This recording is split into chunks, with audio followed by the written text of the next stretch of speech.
בוקר טוב לכולכן. שמי ליאורה, אני מרכזת את פרויקט הרצאות עד הבית, שמאורגן על ידי דגנית לוקס, מנהלת תוכניות ותחום מתנדבים בעמותה להעצמה כלכלית לנשים.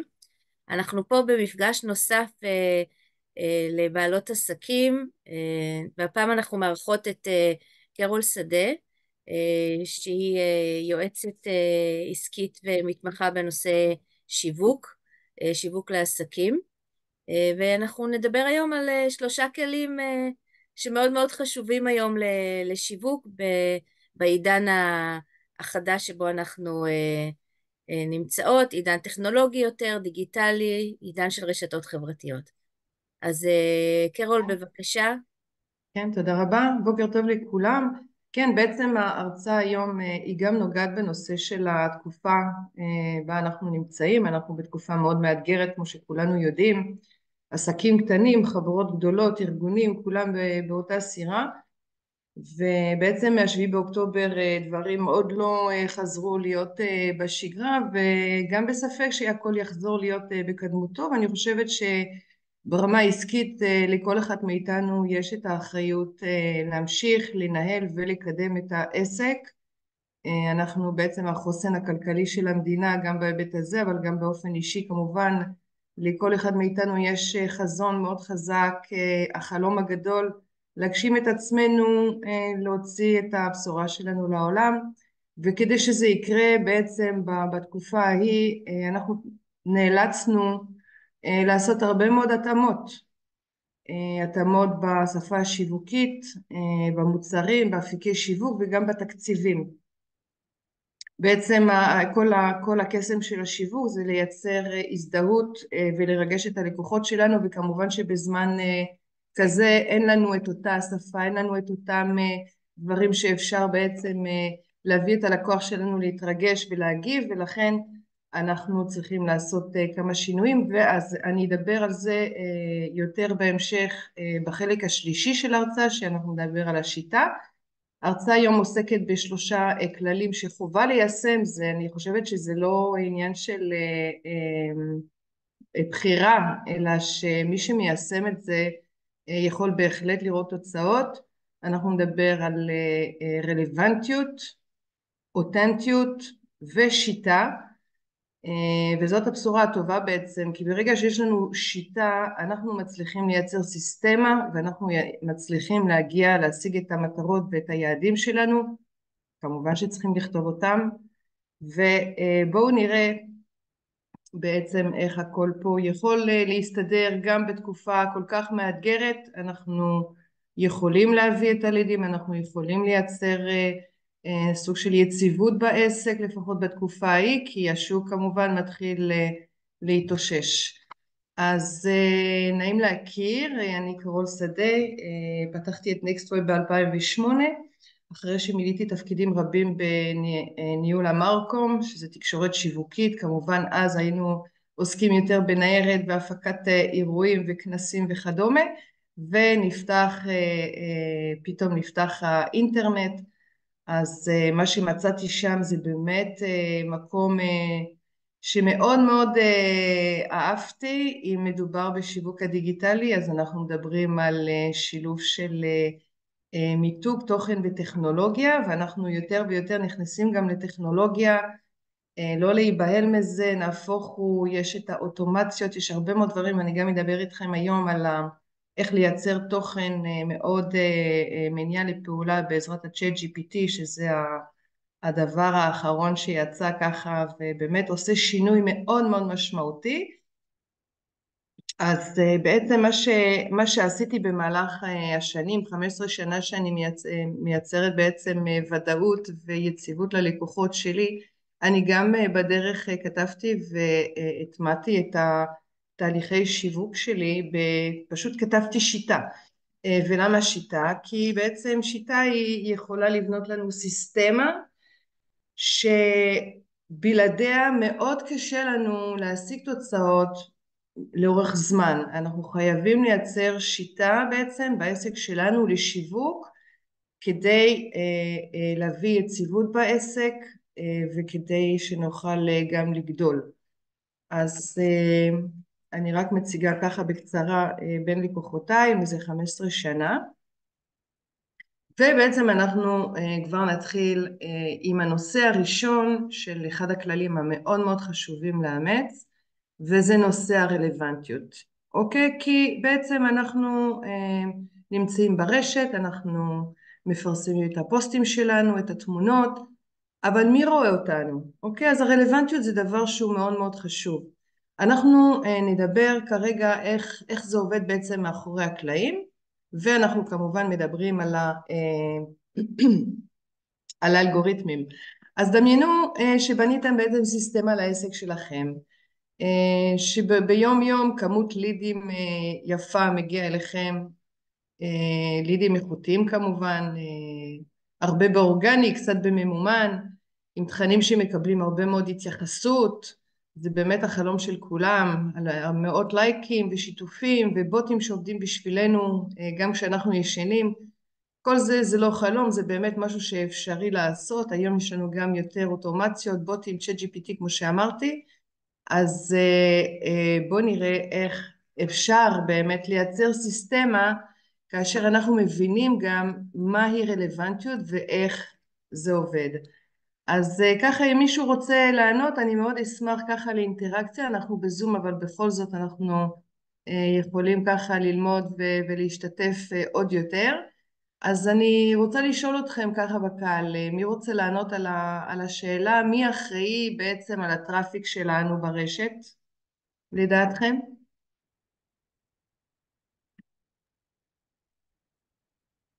גיטה, כן? כן, אני חושבת שאנחנו בסוף, שאנחנו צריכים אה, לעשות את העבודה כדי שאנשים אחרים זה יראו. בסופו של דבר נכון, אבל במקור, אם אני נכנסת עכשיו לפייסבוק או לגוגל ואני צריכה טראפיק בעצם כדי שאנשים יוכלו לצפות בתכנים שלי, וכדי שאני אצור את ההזדהות ואת האינטראקציה, מי אחראי על הנושא הזה? כלומר, של מי המפתחות? אז בהקשר הזה זה הרשת, זה אלגוריתם. אלגוריתם זה שצוקרברג יכתוב לחברה שלו, ובגוגל גם יש להם את האלגוריתם שלהם. בעיקרון זה עובד על אותו עיקרון של נתון אחד שנראה תכף, אבל מי שאחראי על הטראפיק שלנו בעצם צריכים להבין שזה לא אנחנו במקרה הזה, זה האלגוריתם, וזה מה שאנחנו צריכים להבין, איך הוא עובד. ומי אחראי על התוצאות שלנו בעצם? על התוצאות שנקבל? מישהו רוצה לענות על זה? גם, טוב, גם הרי החברות האלה. אז לא, מי שאחראי בעצם על אוקיי. התוצאות זה כבר אנחנו. אז כאשר אנחנו יודעים איך המערכת עובדת, אז אנחנו נעשה את העבודה בהתאם. אנחנו צריכים להתאים את עצמנו, אנחנו מקבלים פה תשתית חינמית, מקבלים מלא תשתיות חינמיות לעבוד בהן, אנחנו צריכים להכיר את הכללים של הבית. אנחנו לא מייצרים את הכלל, זאת אומרת אנחנו המשתמשים, אנחנו בעצם אפילו המוצר, אבל אנחנו אחראים על התוצאות ברגע שאנחנו מבינים מה אנחנו עושים. כי מי מרוויח בסוף במשחק, הרשת או אנחנו בעלי עסקים, אז כמובן מי שמכיר הכי טוב את המשחק ידע לזכות ולקבל הרבה מאוד פירות. זה לא סוד שאנחנו מבינים שהרשת החברתית ובכלל הרשת באופן כללי מגלגלת מיליארדים, זאת אחת התעשיות המובילות בעולם, ואם אנחנו לא עושים את העבודה ואם אנחנו לא רלוונטיים, אז יהיה לנו מאוד קשה, אנחנו נהיה פשוט שקופים, וזה מה שאנחנו רוצים למנוע. אז אנחנו גם מתעלמים כרגע מהמצב של המלחמה וכולי, אנחנו באופן כללי מבינים שאנחנו צריכים להבין מה אנחנו עושים, מול מי אנחנו נמצאים, וכמובן מהו האלגוריתם שיכול בעצם לגרום לנו להגיע לנוסחה השיווקית. אוקיי? הנוסחה השיווקית שלנו, אני אדבר על זה טיפה יותר בהרחבה. הנוסחה השיווקית לכל עסק זה למשוך כמה שיותר לידים איכותיים, בהשקעה משתלמת ביותר, עם אחוזי המרה גבוהים ביותר, כלומר יותר אנשים שמתעניינים ורוצים את המוצר או לוקחים כבר את המוצר, והחזר על השקעה גבוה ביותר, כי אנחנו רוצים להרוויח, אנחנו עסק. אין לנו פה עניין, זאת אומרת אנחנו גם אומנים, בעסק שלנו, one man show בעיקר, מאוד אוהב את מה שהוא עושה, אבל אנחנו גם בעלי עסקים צריכים לקחת אחריות על כך שאנחנו נקבל החזר על השקעה וגם נרוויח, אחרת אין לנו זכות קיום. וכמובן בזמן הקצר ביותר, כי הרשת החברתית והרשת בכלל מאפשרת לנו לקבל תוצאות בזמן מאוד קצר. אם פעם בתפקידי שיווק היינו צריכים להמתין לסוף שנה כדי למדוד תוצאות של כנס או משהו של קידום מחירות ושיווק, פה אנחנו ממתינים שבוע, רואים מגמה, קוראים את הסטטיסטיקה, מבינים שיש פה משהו לעשות או לשפר או לשדרג או לשנות. הזמן הוא מאוד מאוד משמעותי, אנחנו גם נראה למה במהלך המצגת. זאת הנוסחה השיווקית, כל אחד לדעתי צריך להסתכל על 5 הסעיפים האלה ולמדוד כדי לשפר, כי תמיד אנחנו לא ב100%, אנחנו רוצים לצמצם את הפערים, אנחנו רוצים לשפר את הביצועים שלנו באחוזים קטנים כל פעם.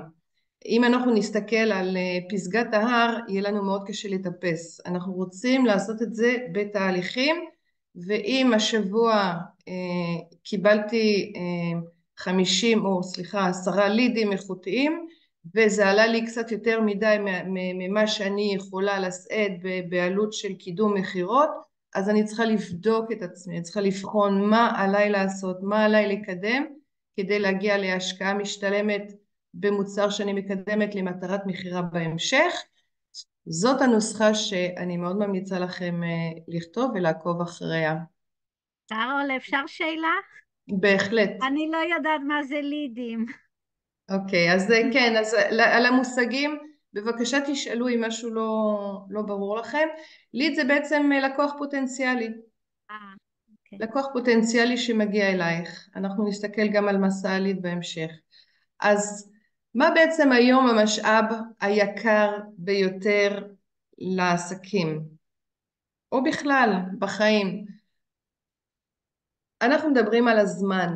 הזמן הוא המשאב היום הכי יקר. אנשים ישלמו כדי לחסוך זמן. המון. אנחנו משלמים המון על חיסכון בזמן. ובמקרה של השיווק, הסיבה שהזמן הוא מאוד מאוד קריטי, זה שהיום יש לנו רק 3 שניות לגרום ללקוחות שלנו להגיב.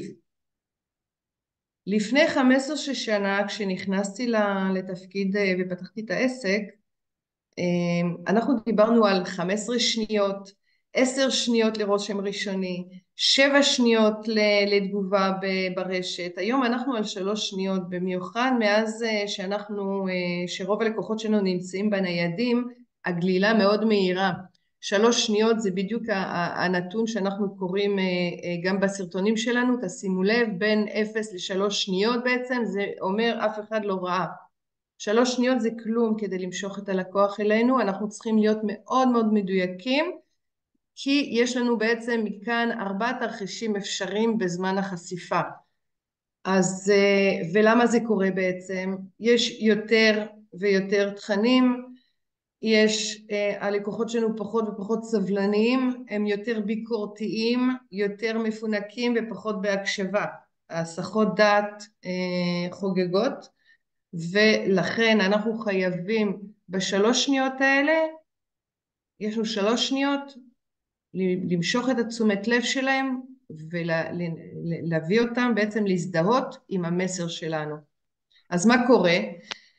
אם כן, יש לנו 4 תרחישים כמו שאני אומרת. יש את התרחיש הראשון והטוב ביותר, הלקוח מתאהב, הוא מגיב לתוכן, יש גם את אפקט העדר, אתם תשימו לב שברגע שאתם מגיעים לזה 50-60 לייקים או שיתופים, פתאום מלא מתחילים עוד להגיב, לא כולם קוראים הרבה בתגובות,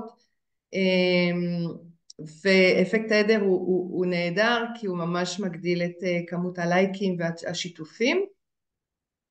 התרחיש השני, הלקוח מדלג על התוכן ואולי יגיב בהמשך, זה בינינו לא יקרה, כי ברגע שגללנו אנחנו לא הולכים אחורה, אנחנו רק מתקדמים קדימה, אין לנו זמן בכלל לזה. והתרחיש השלישי, הלקוח מבקש לא לעקוב אחרי התכנים שלנו, זה במידה ובאמת זה לא כזה נעים, אבל בוא נאמר שמי שלא מתחבר לתכנים שלנו, אז עדיף שלא יהיה גם בזירה, הכל בסדר. אני אקח דוגמה ככה די קיצונית, פעם היה לי קידום של חברה בתחום המזון, מותג בתחום המזון, בתקופה הייתה מכירה מאוד גדולה של הווגאנס, והתחילו לתקוף אותנו בדפים העסקיים שלנו, ואז אנחנו מחקנו אותם, בעצם עשינו את הפעולה ההפוכה, אבל במקרה כזה שלקוח לא מזדהה עם התכנים שלהם, הוא פשוט יבקש לא להמשיך לעקוב אחריכם. אז כמובן שאם הוא לקוח פוטנציאלי חבל, זה אומר שלא עשינו את העבודה כמו שצריך, אבל ברוב המקרים זה לא ממש קורה. והדבר האחרון, הלקוח עוקב, מגיב וקונה אצל מישהו אחר שבעצם ידע לעשות את העבודה, ידע לדבר את השפה של הלקוח. הוא בעצם עשה מחקר מינימלי של מה הכאבים, מה הצרכים, מה ההתנגדויות של הלקוחות שלו, ופשוט נתן ללקוח פתרונות בדיוק בשפה שמתאימה לו. אז אלה התרחישים, תשימו לב באמת, לפני שאתם עושים סנד על כל פוסט, תבדקו, תחשבו על העניין הזה, האם השפה משדרת את מה שאתם רוצים לשדר, האם השפה מדברת את הכאבים של הלקוחות שלכם, ואם הענה לפעולה היא טובה והתמונה מספיק מושכת, גם מאוד מאוד חשוב, כאשר אנחנו נדבר על זה בהמשך בעצם כשאנחנו נדבר על התכנים, איך אנחנו יכולים לכתוב פוסט שבאמת מביא תגובות ממש טובות. אז זה בהקשר של הרלוונטיות. אנחנו נסתכל טיפה על היבט טכני, כי בעצם יש לנו יותר מ-200 פרמטרים באלגוריתם הדירוג. איך אנחנו מקבלים בעצם דירוג, איך הדירוג הזה עובד, למה אני מקבלת פחות חשיפות או יותר חשיפות מאחרים. אז יש לנו 3 פרמטרים עיקריים. יש לנו יחסי קרבה, וזה אומר שאנחנו צריכים גם אנחנו להיות פעילים. אנחנו לא יכולים לצפות להיות כל היום במצב של לחכות לקבל תגובות מבלי להיות כאן גם אנחנו, לתת גם לאחרים את התגובות, לענות ללקוחות, לענות לתגובות שכתבו לנו, לעשות לייק על השיתוף, ובכלל אותם אנשים הם חשובים לנו לתגובות, אנחנו גם נגיב אצלם, נגיב בתכנים שלהם כדי ליצור את היחסי קרבה האלה, האפיניטי, וכדי שפייסבוק או גוגל יציג את התכנים שלנו יותר מאשר של אחרים, ברגע שיש לנו קשר עם אותם אנשים בעצם שמגיבים לנו בפוסטים. הפרמטר השני הוא המשקל, סוגי התכנים ואיכות. האיכות גוברת על הכמות, יותר ויותר, גם בכמות הפוסטים. תשימו לב, אם אתם מפרסמים מלא פוסטים, פוסט ביום נאמר, ואין לכם הרבה תגובות, אבל לעומת זאת אתם פשוט פתאום מחליטים לפרסם 2 פוסטים שמקבלים הרבה תגובות, אז גם את זה, מאחורי הקלעים זה נחשב. פייסבוק קוראת את כל הנתונים האלה, וברגע שתקבלו יותר תגובות על פחות תכנים, אתם תקבלו גם יותר קידום. אוקיי, אז הכמות לא, האיכות כן, מאוד חשוב. וכמובן, סליחה, העניין הזה של סוג התכנים, כאשר הוידאו מאוד מככב עדיין, וכדאי לפרסם וידאו כדי לקבל יותר תנועה אורגנית, וגם רילס, כמובן, שגם הוא נותן הרבה חשיפות אורגניות. הפרמטר השלישי הוא הזמן דעיכה ותדירות הפצת התוכן. מאוד חשוב להמשיך ולגוון, בדיוק כמו גוגל למעשה, באתר שלנו אם אנחנו לא נעדכן תכנים ולא נשנה ככה, כל הזמן נביא תכנים חדשים, האלגוריתמים קוראים משהו שנקרא המצב סטטי, לא רלוונטי ללקוחות, פחות רלוונטי, לא מגיבים, אין תגובות, אז כל הדבר הזה הוא גם נחשב הרבה מאוד בתוך האלגוריתם, וזה יהיה נתון אם אתם תקבלו את התנועה או לא. אז הזמן דעיכה בעצם, אם אנחנו נעשה קמפיין ממומן, אנחנו חייבים פעם בשבוע לשנות את התוכן, את הכותרת, גם שלא נדבר על זה שצריכים לעשות את הבדיקה, מה עובד יותר טוב לנו, קוראים לזה A-B טסטינג, שאנחנו נעשה שתי מודעות עם שתי תמונות שונות או שתי כותרות שונות. הכותרת דרך אגב היא אחד הדברים החשובים בתוכן, אז הזמן דעיכה הוא מאוד חשוב כאן, לעדכן כל הזמן גם באורגני וגם בממומן, תדירות הפצת התוכן, תשתדלו לשמור על תדירות גבוהה, גם כלפי הלקוחות וגם כלפי המערכת. הנתונים שהם קוראים מאחורי הקלעים, הכל נכנס לתוך סוג של נוסחאות, וגם זה מאוד חשוב. אז בעצם אני אסכם בזה על הנושא של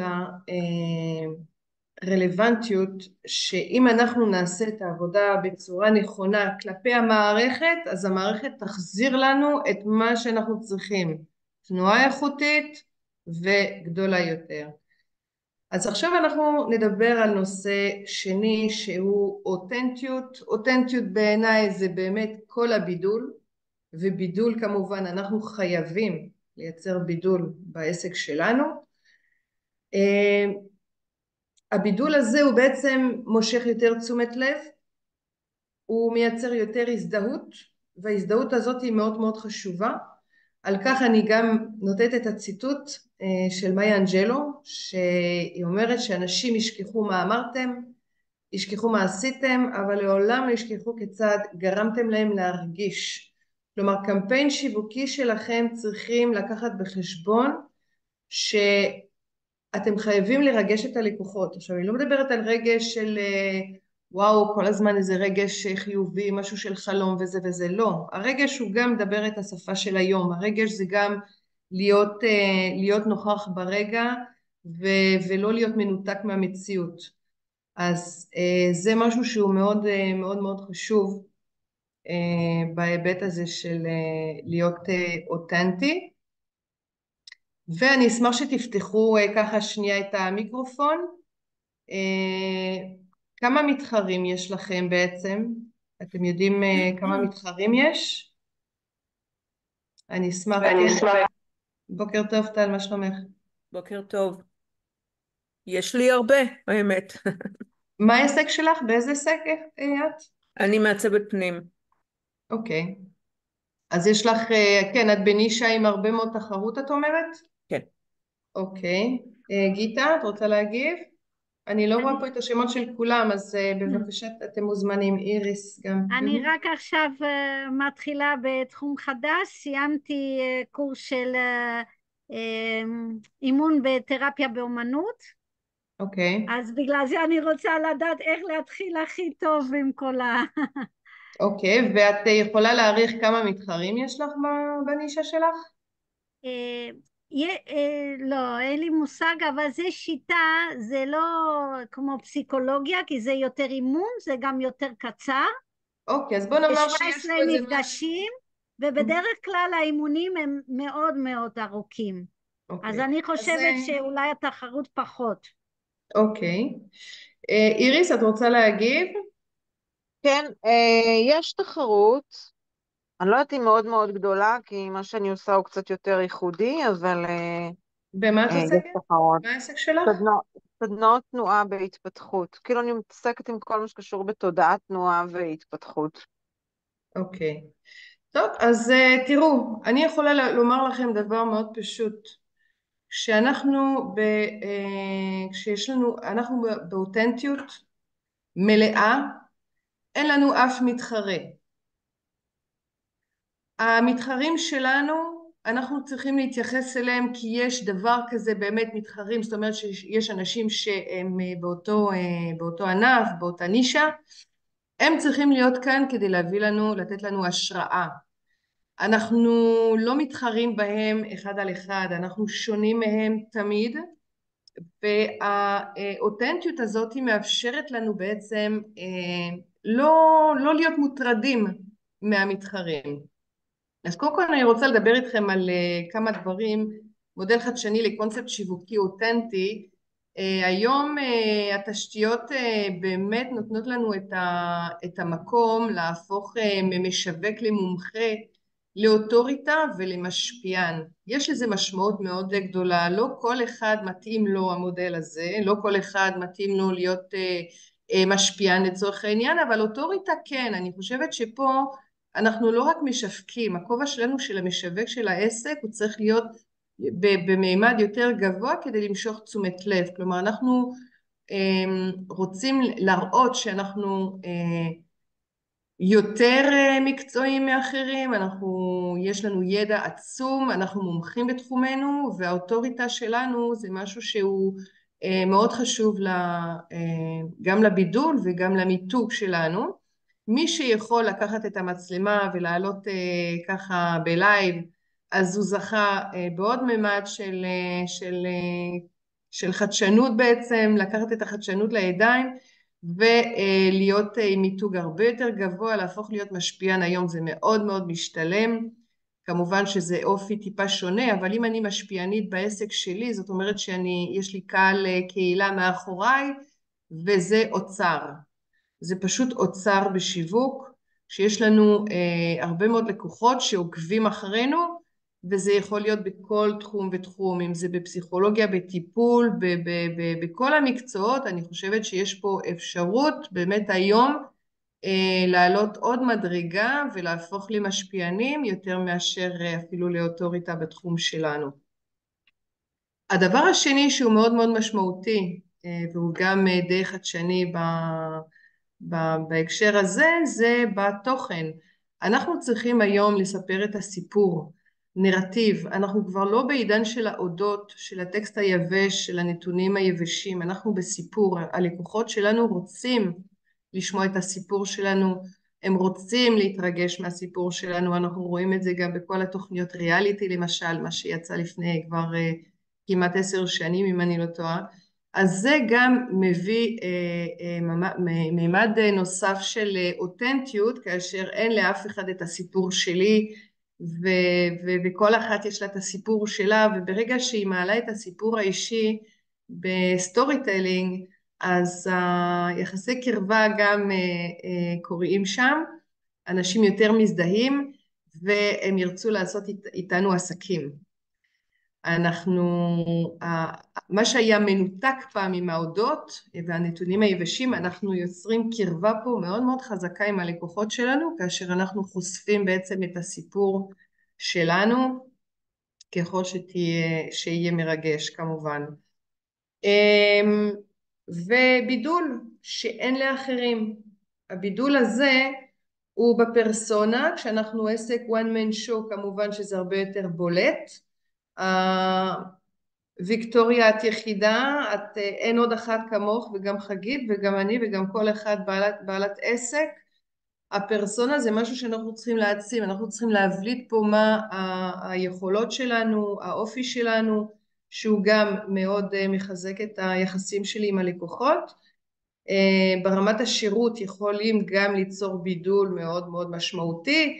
אם ניקח חברת פיצה של דומינוס, אז הם יצאו עם אין דבר כזה, זה הכי מהיר שיש, זה סוג של בידול. אם ניקח את טושיבה, זה הכי חד שיש, ואין אחר שיהיה עוד כזה, שזה שדרוג מוצר. שימוש בטכנולוגיה שהיום מאוד קל להגיע לטכנולוגי, זה יכול להיות גם בתהליך של משבר שיווקי. אני לא אומרת לבנות עכשיו מוצר טכנולוגי, אבל גם זה אפשרי, וכדאי לבחון את זה. אני לאחרונה גם עשיתי את זה עם הצ'אט GPT, שזה נותן לי יתרון משמעותי ובידול מאוד חזק, איך לבנות בעצם אסטרטגיית שיווק ותוכנית שיווק, בעזרת הבינה המלאכותית צ'אט GPT. פתחנו מאחורי הקלעים את כל הקוד שמפעיל את הצ'אט GPT, שאף אחד לא יצטרך להשתמש בזה באופן פרטי. אז יש שם שימוש בטכנולוגיה, זה יכול להיות איך אתם יוצרים קשר עם הלקוח, עם אוטומציות, שהלקוח יבין, יראה שיש שם פרסונליזציה טובה עם השם שלו, עם הצרכים שלו, עם המוצר שהוא רכש בעבר, והוא מקבל הודעה אוטומטית שזה בוט למעשה, והוא סופר מבסוט כי הוא מקבל בעצם תוכן שמאוד מאוד מתאים לו ולא משהו באופן גורף. אז מבחינת הבידול גם שימוש בטכנולוגיה, המוניטין הוא גם משהו שהרבה מאוד בעלי עסקים לא שמים לב לזה, אבל הוותק הוא גם מאוד חשוב. אנשים אוהבים לעשות עסקים עם עסקים עם ותק, וקהל יעד נישתי לדוגמה. אם אנחנו ניקח דוגמה של בתחום הטיפול, אז טיפול בילדים עם הפרעת קשב וריכוז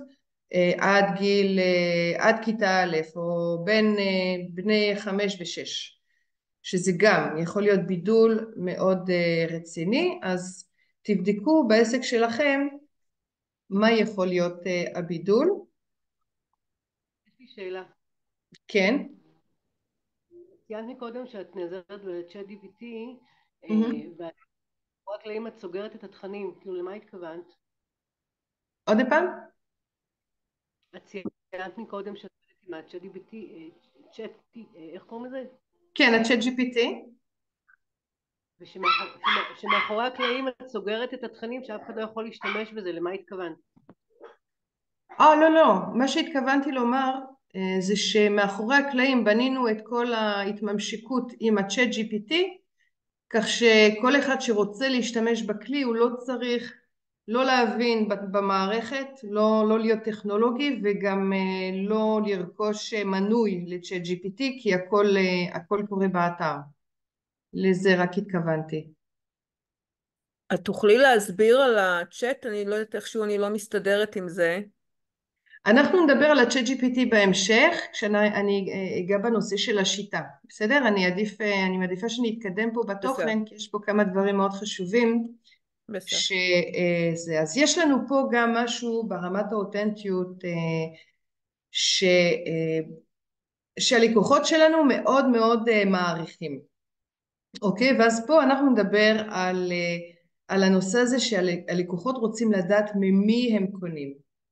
אוקיי? ולכן זה מאוד חשוב להבליט את האותנטיות שלהם. דרך אגב, התעדוף של הלקוח זה לא במוצר.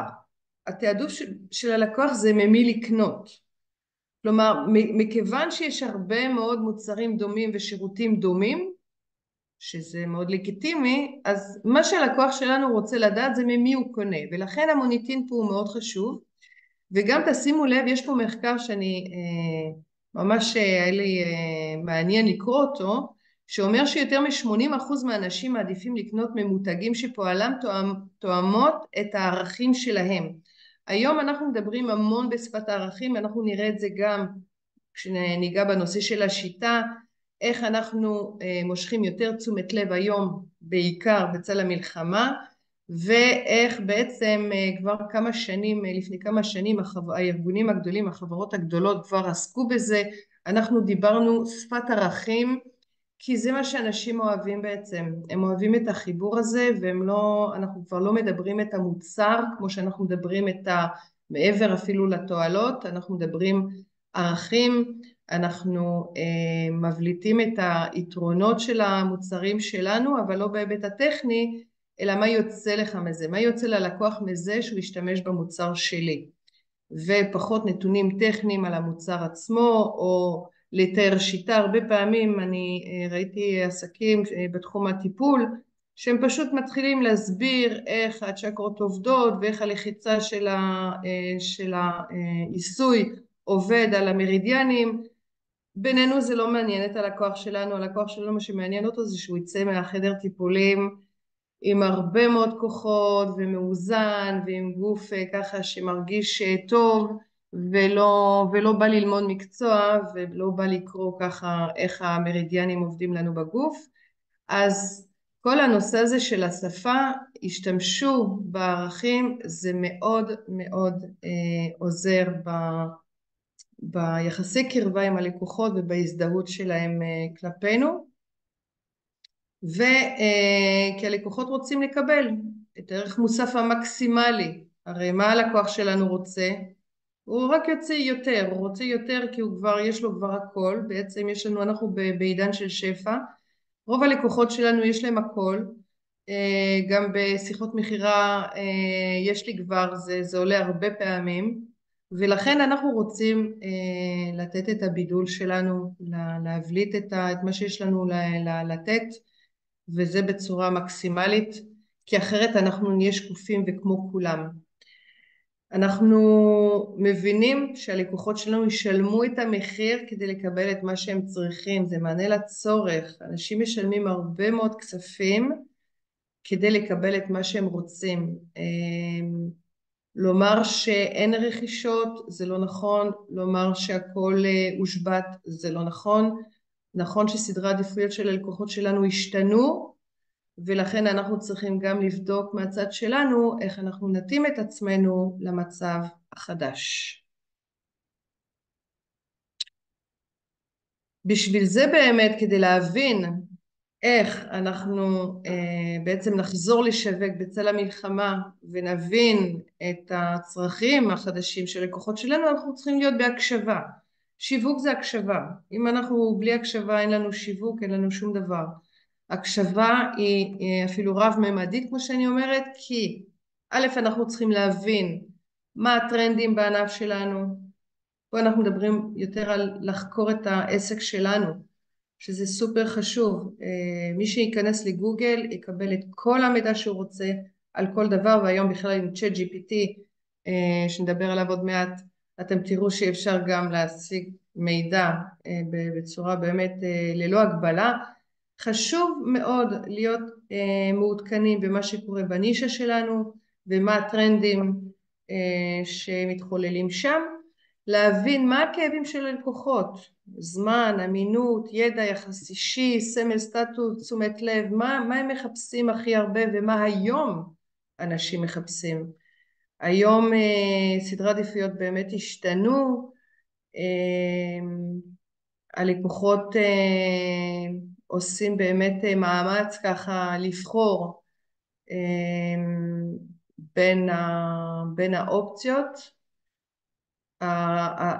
האמינות צריכה להיות מאוד גבוהה, אנחנו צריכים להיות יותר להבין מה הם צריכים, ואפשר גם לתשאל את הלקוחות, זה גם סגנון איך להבין מה הם מחפשים, וגם לדעת מי משפיע על קבלת ההחלטות בבית. יש מחקר מאוד מעניין של חברה יצרנית למכוניות, הם הבינו שמי שמחליט על איזה מודל אנחנו נקנה ברכב החדש בבית זה הילדים.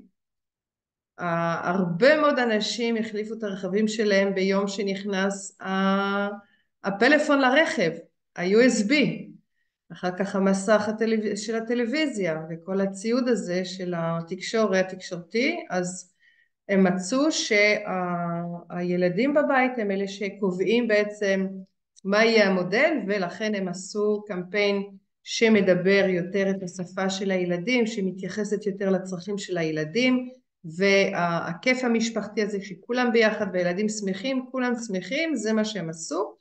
וכמובן לבדוק מה המאפיינים של הלקוחות שלנו, כי בעצם מעבר לומר המוצר שלי הוא יכול להתאים לכולם, זה הדבר הכי שגוי שאפשר לומר, אסור לומר שהמוצר שלי מתאים לכולם, כי אז אנחנו לא נדבר שום שפה באופן ממוקד, אנחנו רוצים לדעת מי בדיוק הלקוחות שלנו, עד לרמה של מה הם עושים בכלל בסופאשים שלהם, איפה הם מבלים, איזה תכנים הם צורכים ברשת, אחרי מי הם עוקבים, ובדרך הזאת ככל שאנחנו נחקור מי הלקוח שלנו, אנחנו נדע לדייק על הצד הטוב ביותר את התוכן שלנו, וזה מאוד חשוב לעשות, וכמובן להיות בהקשבה איזה מוצרים בעצם יניעו אותם יותר לפעולה. אנחנו תכף נראה פה... ליאורה, איך את יכולה לדעת מה הלקוחות שלך צריכים? איך אפשר לברר את זה, לדייק את זה יותר? אז קודם כל אנחנו יכולים לבדוק אחרי מי הם עוקבים, ולראות איזה תכנים הם צורכים. איך אני יכולה לדעת אחרי מה הם עוקבים? אז נכון. אז יש לי כרגע עסק בתחום הטיפולי, אני אכנס לקבוצה שעוסקת בתחום, שמרכזת שם לקוחות שעוקבים אחרי תכנים בתחום הטיפולי, אני אעקוב אחרי התכנים שמקבלים יותר תגובות, ואני אבין מה בדיוק עושה את זה לאנשים. אני ארים טלפון ל10 לקוחות מהעבר, ואני אשאל אותם, איך זה יכול לעזור לכם? אנחנו עסקנו בעבר יותר בסקר, בסקרים כאלה, כדי להבין את החשיבה של הלקוח, הכאבים, הצרכים, ההתנגדויות שלהם, והיום ברשת אפשר לעשות את זה בדיוק כמו שאמרתי, פשוט לעקוב אחריהם ולראות, אני לקחת כמובן, זה דגם, כן? אנחנו לא לוקחים 100% לקוחות ובודקים, אבל אם אנחנו נלך על נגיד 10-20 לקוחות שאנחנו אומרים אוקיי, זה נראה לי מאוד פוטנציאלי, ולהבין מה הוא עושה, מה הוא צורך, איפה הוא מבלה בשבתות, אנחנו יכולים לראות את זה גם על המסך, הכל נראה שם על המסך, ואם אנחנו נשאל את הצ'אט GPT, הוא ייתן לנו עוד יותר מידע ועוד יותר מהר בלי שנצטרך לחקור, ועל זה נדבר כבר גם בהמשך. עוד שאלה. עניתי על השאלה? בערך, אוקיי, אז בערך, בואי אולי תחדדי, סקר. אז תחדדי עוד פעם את השאלה.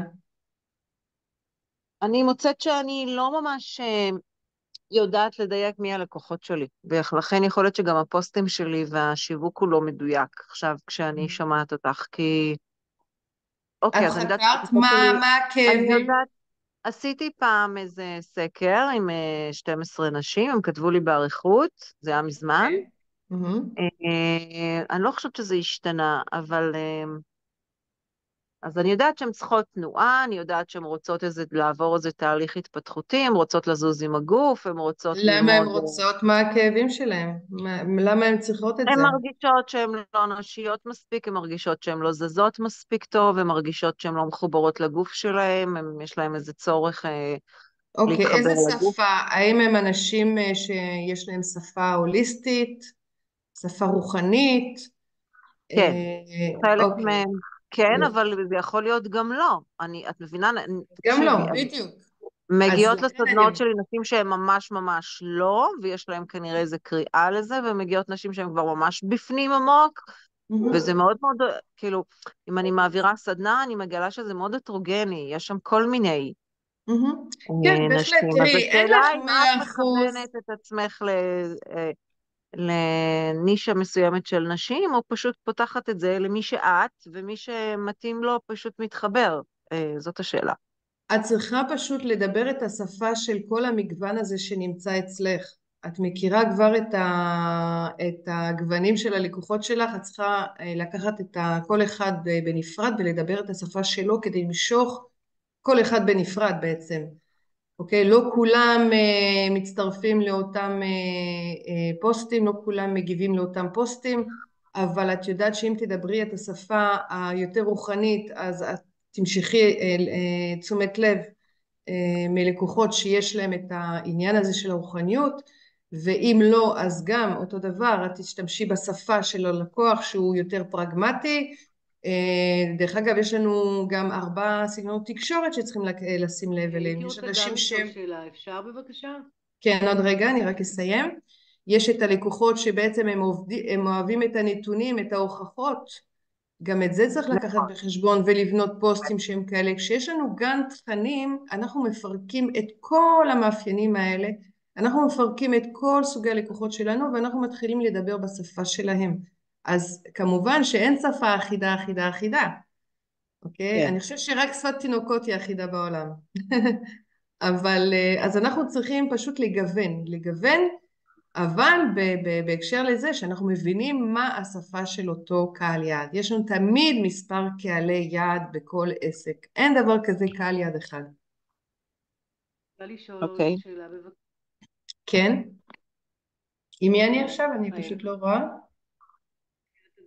נעים מאוד. מי מדברת? המשפט האחרון שאמרת, שמה הם צריכים לאהוב? מה הם צריכים לאהוב? הם צריכים להתחבר בעצם למסר שאנחנו רוצים לשדר. ואם אנחנו מדברים על קהל שהוא יותר מדבר את השפה ההוליסטית, אז נדבר שפה הוליסטית. יש מספר קהלי יעד, אין דבר כזה קהל יעד אחד ויחיד, ולכל אחד מהקבוצות אנחנו צריכים להתאים את עצמנו, את השפה השיווקית שלנו, כמו גם המוצרים שלנו כמובן, וגם כמו אפיקי שיווק שלנו. לא כולם נמצאים בפייסבוק, לא כולם נמצאים בלינקדין, ולכן הדיוק הזה וההקשבה מי הלקוחות שלנו, מה מאפיין אותם, וכמה קבוצות של קהלי יעד יש לי בעסק שלי, מאוד מאוד חשוב להגדיר את כל זה לפני שמתחילים לכתוב. אני אצלול לתוך השיטה כדי להמחיש לכם יותר, אבל עוד שאלה, כן, בבקשה. יש לי שתי שאלות. שאלה אחת לגבי הנושא של איזה שאלות בסקר את שואלת, כאילו מה הדגישה, והשאלה השנייה, אני למשל, אני מדברת עליי, אבל אני מניחה שזה יפגוש את כולם, רוצה לצאת עם מוצר חדש, לא בהיר לי איזה מוצר, כי יש לי מלא כובעים, ומה יכול לעזור בבחירת המוצר שאני רוצה לצאת איתו, כאילו איזה שאלות אני צריכה לשאול את עצמי, כדי שיהיה לי בהירות עם איזה מוצר אני רוצה לקדם כרגע. אז מצוין, אז תראי, שתי השאלות בעצם מובילות לאותה נקודה. להכיר את הקהל יעד, מה הסקר, מאיזה שאלות בסקר, אז אנחנו יכולים להביא שאלות העדפה בהקשר למוצרים, אם את יודעת שהייתה לקוחה מהעבר, אז את רוצה והיא עשתה מספר טיפולים. רגע, סליחה, תזכירי לי באיזה עסק את? העסק שלי מתעסק בתחום של תזונה, הזנה רגע, תזונה, הזנה ותודעה בריאה. יופי.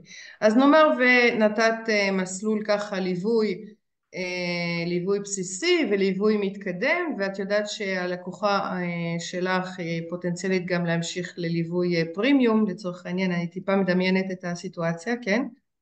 אז את רוצה לשאול אותה מתי היא הרגישה את השינוי המשמעותי ביותר, באיזה מפגש. את יכולה לשאול אותם מה בעצם היה חסר להם בתוך התהליך הזה כדי להבין מה לשפר. את יכולה לשאול האם היית ממליצה את הליווי הזה לחברה טובה שלך, יכול להגיד לך כן או לא. יש הרבה מאוד שאלות ותלוי כמובן מה המטרה של השאלון, אבל המטרה כאן היא להבין מה הכאבים של הלקוחות שלנו כדי לדבר את השפה שלהם. אז מה בוער להם יותר? איזה יום בשבוע יותר מתאים לך, כי את רוצה לדעת באיזה ימים כדאי לך לעשות את הקורס, אם זה בשעות הבוקר או ערב, אם הלקוחות שלכם עצמאיות או אם הם לא עצמאיות, שכירות. זה שפע של שאלות. בסופו של דבר את צריכה להבין שמהסקר הזה את תכירי יותר את קהל היעד שלך. ולגבי המוצר החדש זה בדיוק בא באותה נימה של את מבינה את הצרכים החדשים. לא יכול להיות שיש לנו מוצר אחד ויחיד והוא ממשיך לככב על המדף שנים רבות, במיוחד בעידן שלנו שהכל מתחלף ממש מהר. אנחנו צריכים כל הזמן לשדרג את המוצרים שלנו, כל הזמן, כי הסדרי העדיפויות של הלקוחות שלנו משתנים כמו שאנחנו רואים היום, אוקיי? בצורה מאוד מאוד דרסטית. אבל באופן כללי יש גם שינויים, יש שדרוגים, יש מתחרים, יש דברים חדשים בשוק, בכל ענף. ולכן מוצר חדש צריך לשאול את עצמך איפה יותר נוח לך להתחבר, במה את מתחברת יותר. את רוצה להכניס טכנולוגיה למוצר שלך, את רוצה להביא שיטה חדשה, משהו חדשני יותר, האם החדשנות זה חלק מהערכים שלך?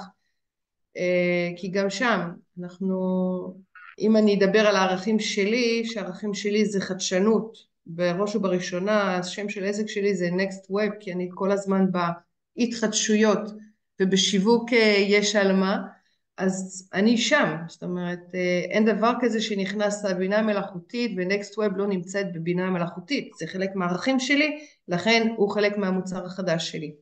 אז גם לשאול את עצמך מה הערכים שלך בעסק, לאן את לוקחת את העסק שלך ברמת החזון, והקשבה על מה הלקוחות שלך יאהבו לקבל, ולצורך העניין את יכולה לבדוק בגוגל ובטרנדים, תעשי גוגל טרנדס בענף שלך ותראי מה הדברים החדשים והחדשנים שיוצאים לאור בשנה האחרונה, בחודשים האחרונים.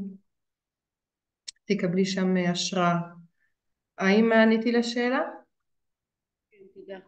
גוגל טריינד זה משהו שהוא בתוך חיפוש של גוגל או שזה... כן, את עושה גוגל טרנדס, T-R-E-N-D-S, את כותבת את הענף שלך, ישאלו אותך באיזה תדירות את רוצה לקבל את המידע, ואת תקבלי מאמרים כל הזמן על מה שקורה בנישה שלך.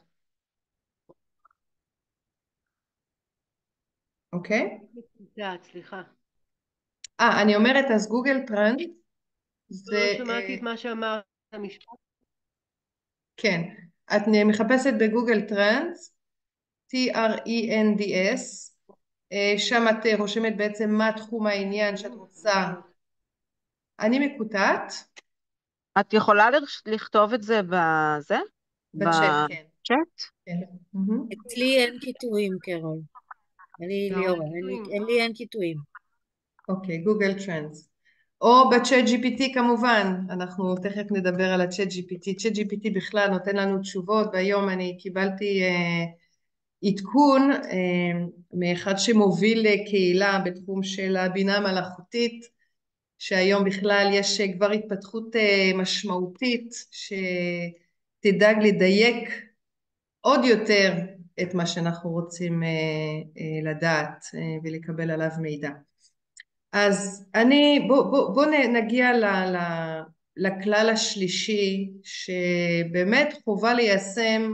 אתם צריכים שיטה, כל אחד צריך שיטה, כי השיטה הזאת א' היא נותנת מיקוד, ושתיים היא בונה סיסטמה. סיסטמה זה דבר שאנחנו חייבים, זה סוג של משהו שגרתי, שכמובן הנתונים פנימה הם משתנים כל הזמן, אבל אנחנו חייבים משהו יציב כדי לנהל את השיווק שלנו. עכשיו אני רוצה לומר לכם משהו. זה נכון שאני מגיעה מחברות גדולות, גם כשהייתי שכירה וגם עכשיו שניהלתי את המערך שיווק בדיגיטל לכמה חברות ומותגים טובים. אני מזהה דבר אחד מאוד פשוט. עסק קטן, עסק גדול, אותו דבר מבחינת ההתנהלות, מבחינת סדר הדברים.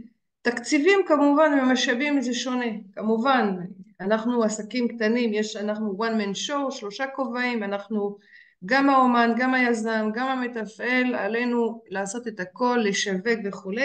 אם אנחנו יכולים לקבל עזרה מה טוב, ואם לא אז עלינו לעשות את העבודה, לקחת אחריות ולהיות שם. זה בעצם לומר לכם, זה המהות של walk the talk. אוקיי? ה-walk the talk זה בעצם הקונספט השיווקי שיצאתי איתו בכל הקשור להדרכות והקורס שאני מלמדת, כי אני מאוד מאמינה בצעדים, כל עוד כמובן הם נכונים. ה-walk the talk זה פשוט להיות על זה, לעשות את הצעדים הנכונים ולנצח ולפצח את הנוסחה השיווקית, כי אין דרך אחרת. אנחנו לא יכולים להמשיך להיות בהישרדות, אנחנו לא יכולים להמשיך להיות עסק שחסר יציבות, לנו זה לא טוב, ואנחנו יכולים בעצם לעשות את זה שונה, אנחנו יכולים באמת לבנות סיסטמה, ולכן אני בעצם ב-15 שנים האלה, אני פשוט בונה את המודל הזה, והוא הביא לי את התוצאות, הוא הביא את התוצאות בקרב הלקוחות שלי, זה בוודאות, ואנחנו מתחילים תמיד עם האסטרטגיה. כמו שאתם רואים, אנחנו על מסלול אינפיניטי, כי שיווק זה לא נגמר אף פעם, צריך באמת לקחת את זה בכיף, ולא כמשהו שהוא מייגע ומאיים. פשוט צריך להיות יותר בכובע של המתפעל, של המנהל, שבא להבין איך אני הולכת לנהל את השיווק שלי מהיום, ולהתחיל לייצר סיסטמה ויציבות. אז אנחנו כמובן מתחילים, כל דבר מתחילים אסטרטגיה, ולמה? כי זה תכנון, התכנון הוא סופר חשוב. התכנון הוא מדבר באסטרטגיית שיווק, אנחנו יותר נוגעים בנושא של החזון, הייעוד שלנו, החזון הוא מאוד מאוד חזק, החזון הוא מאוד חשוב, הוא צריך להיות תלוי מול העיניים שלנו, כדי שנקום בבוקר עם אנרגיות ונדע להיות על העסק שלנו ועם רצון באמת לקדם את העסק שלנו ולהביא תוצאות. החזון הוא זה שבעצם מחבר אותנו למהות של מה שאנחנו עושים. הערכים שלנו גם הם אלה שמובילים בעצם את כל המהלכים האלה. זה אנחנו, זה איך אנחנו רואים את העסק שלנו, איך אנחנו פועלים. והתכנון כמובן להגדיר את המטרות ואת היעדים שלנו. כלומר, הרבה פעמים בהדרכות שלי אני אומרת, אוקיי, בואו תשלחו לי את החזון, אני רוצה לבדוק קודם כל לפני שאנחנו מתחילים תהליך, אני צריכה לקרוא על העסק, שולחים לי מטרות, אני רוצה 20 לקוחות בחודש, להגיע לכך, זה לא חזון, החזון הוא בעצם הביטוי של החלום, הייעוד שלנו, למה באנו, למה אנחנו בעסק הזה, ומה אני הולכת לעשות למען הלקוחות, איזה בשורה אני הולכת להביא, ולמה זה חשוב. אז זה דבר ראשון. דבר שני, הנושא של להגדיר את המטרות ויעדים. איך אני יכולה להגיע ליעד אם אין לי יעד? איך אפשר לעלות על מסלול אם אין לי תכנון של המפה? זאת אומרת, אני אקח אם אין לי את הווייז לצורך העניין, נאמר אנחנו נמצאים עכשיו יש לנו נסיעה של שעתיים לתוך איזה עיר מאוד ככה גדולה, בלי הווייז אנחנו הולכים לבזבז מלא זמן וכמובן כסף, כי הזמן הוא כסף. בזמן שלא עושים כסף אז אין כסף, ואנחנו צריכים כל הזמן להיות על המטרות שלנו, על היעדים שלנו, לכתוב אותם. כמה טיפולים אני רוצה להשיג בחודש. אם אנחנו לא נכתוב את זה על הכתב, זה לא יקרה, או אם זה יקרה, זה פשוט יהיה סוג של מזל, הגיע לקוח, או יפנו אותי לקוח, שזה מאוד מבורך, כן? עסק שעובד מפה לאוזן, זה אומר שהוא עסק מעולה, זה אומר שיש לו הרבה מה לתת, אז בואו תוציאו את זה החוצה, ויש את האפשרות לגדול, כאשר אנחנו מתחילים עם תוכנית שיווק, רושמים, הגדרות, יעדים, ופה אנחנו מתחילים גם כמובן לתרגם את זה בדרכי פעולה, איך אנחנו הולכים כן, אבל זה לשווק. צריך לפעמים להיות ריאלי, סליחה שאני קוטעת אותך, לפעמים את יכולה... בוודאי ריאלי. חייב להיות ריאלי. בוודאי ריאלי, בהחלט ריאלי, לגמרי. זאת אומרת שאנחנו מבינים, קודם כל, לרוב זה מתחיל בזה שכמה אני חייבת להכניס לעסק בחודש, לרוב אנחנו מתחילים גם קצת משם, כדי גם להיות ריאליים, ואז אנחנו מתחילים לפרק את המוצרים שלנו ולראות רגע, זה מוצר שאני יכולה למכור אותו ככה, אבל עכשיו כדי למכור אותו ככה אני צריכה כך וכך תקציבים. אני צריכה לבנות מוצר נוסף שהוא נכנס בעצם, יש לו את המסלול לקוח, בדיוק השלב השלישי. שימו לב, אנחנו עוד לא בתכנים, כן? רוב בעלי העסקים מתחילים שם, בשלב החמישי. אנחנו עוד לא שם בכלל. אנחנו לא יכולים להיות בתוכן השיווקי, כל עוד לא הגדרנו אסטרטגיה, אוקיי? מה המטרות שלנו, מה אנחנו רוצים להשיג, כמה אנחנו רוצים להשיג, דרך איזה אפיקי שיווק, לבנות את המסלול לקוח. מה זה מסלול לקוח בעצם? מסלול לקוח זה החוויית לקוח, זה מה שכולם מחפשים. הרי היום אנחנו לא יכולים לבוא ולומר, אוקיי, אני היום מוציאה פוסט, בואו תקנו קורס. אוקיי, למה? ממי? מה יש שם? למה צריך? לפני שאנחנו אומרים, בואו לקנות מוצר כלשהו, אנחנו חייבים לעשות קמפיין שמעביר את הלקוח שלנו מנקודה א' לב' לג' ולד'. אין את האפשרות, אלא אם כן אנחנו מותג על, זה כבר סיפור אחר, אנחנו חייבים כל הזמן ליצור חוויה ללקוח. החוויה היא לא עוד פעם להביא אותו למצב של עונג ואיזה כיף. החוויה היא שאני לא מכירה את העסק שלך, אז אני רוצה טעימה קטנה. אני לא יכולה עכשיו שישלחו לי עכשיו בואי תקני את הפרימיום. אין לי מושג במה מדובר, למה אני צריכה את זה בכלל וכו'. אז המסלול לקוח זה באמת מביא את החוויה הטובה של הלקוח שמרגיש שהוא עובר תהליך. ואת זה עושים במשפך שיווקי. כלומר, במשפך השיווקי שלב 4 אנחנו לומדים דרך איזה אפיקי שיווק כמובן אנחנו נפיץ את הבשורה שלנו, ועם איזה מוצר אני אתחיל למשוך את הלקוח אליי. עכשיו, ככל שהמוצר שלי עם פחות חסם של רכישה, זאת אומרת, ככל שאני פחות מחייבת את הלקוח שלי לקנות, אני אמשוך הרבה יותר לקוחות אליי. הם רלוונטיים, הם מתעניינים בתחום, אבל הם עוד לא בשלים לקנות. הבשילות הזאת היא באה תוך כדי תנועה במסלול הלקוח. במשפך השיווקי שלי אני מתחילה, נאמר, אני אגיד משהו קצת בנאלי, אבל לא חשוב, זה רק לצורך המחשה.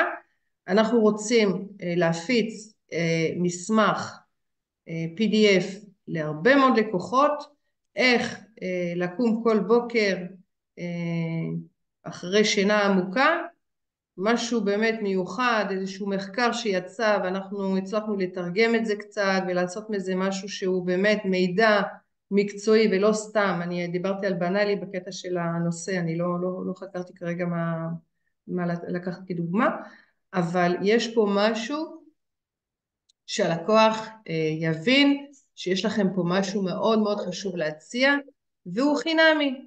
אז הקרבה הראשונה זה שהוא קיבל מסמך מאוד מעניין, בתחום שמאוד מעניין אותו, זה איך לישון טוב בלילה. ונוצרה קרבה ביניכם. המסמך השני הולך להיות שאתם הולכים לשלוח לו סדרת מסרים, או בקבוצת וואטסאפ, כי הוא מעוניין בעצם לקבל עוד תכנים כאלה, ולאט לאט אתם פשוט בשלב שני ושלישי כבר מתחילים למכור.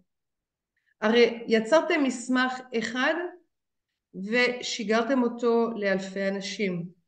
זה לא שצריך לעבוד במשפך השיווקי אחד. אנחנו מייצרים מוצרים שהם טובים ללקוחות שלנו, משגרים אותם, מושכים תשומת לב, ממשיכים במוצר שני. בוא תתאמו, אני רוצה לשלוח לכם דוגמית, אני רוצה לתת לכם חצי שעה שיחה שתוכלו לבדוק איך אתם יכולים לשפר את השינה שלכם. הלקוח מתקשר, הוא כמעט לקוח בשל לרכישה. יש לכם משהו, איזה מערכת למכור לשינה עמוקה. פה המחירה מתבצעת בצורה הרבה יותר רכה. יש לי שאלה. זה מהות המשפך השיווקי. כן, בבקשה. אני אדריכלית, ואני משתדלת לפרסם, אבל בינתיים לא הגיע לי אף לקוח דרך הפייסבוק. כל הלקוחות שלי זה דרך הגן של הילדים, דרך מפה לאוזן, זה לא שהעסק שלי עובד טוב, לא עובד עדיין טוב, אבל אני לא מרגישה שמגיעים לי דרך הפייסבוק לקוחות, אלא אם מישהו שואל אותי, אז אני מפנה אותו לפייסבוק שיראה תמונות. ואת חושבת שיש לזה אפקט גם? הכוונה, את יודעת, הפרסום בפייסבוק הוא לא בהכרח מחירות, הוא הרבה מאוד על awareness. אני מציעה ללקוחות שלי לרוב לעשות שני קמפיינים. קמפיין אחד שהוא קמפיין awareness לחשיפה, שיכירו, שיראו, שיבינו, בלי ענה לפעולה יותר מדי, חוץ מטלפון כמובן בסוף הפוסט, אבל בלי ענה לפעולה משהו אגרסיבי לרכישה, בטח לא בתחום של האדריכלות. ולצד זה פשוט לשלוח ללקוחות הפוטנציאליים יותר מסמך שמראה על כל מיני מודלים באדריכלות, החדשנות, מה קורה בעולם, מה קורה בשוק, מה קורה בישראל.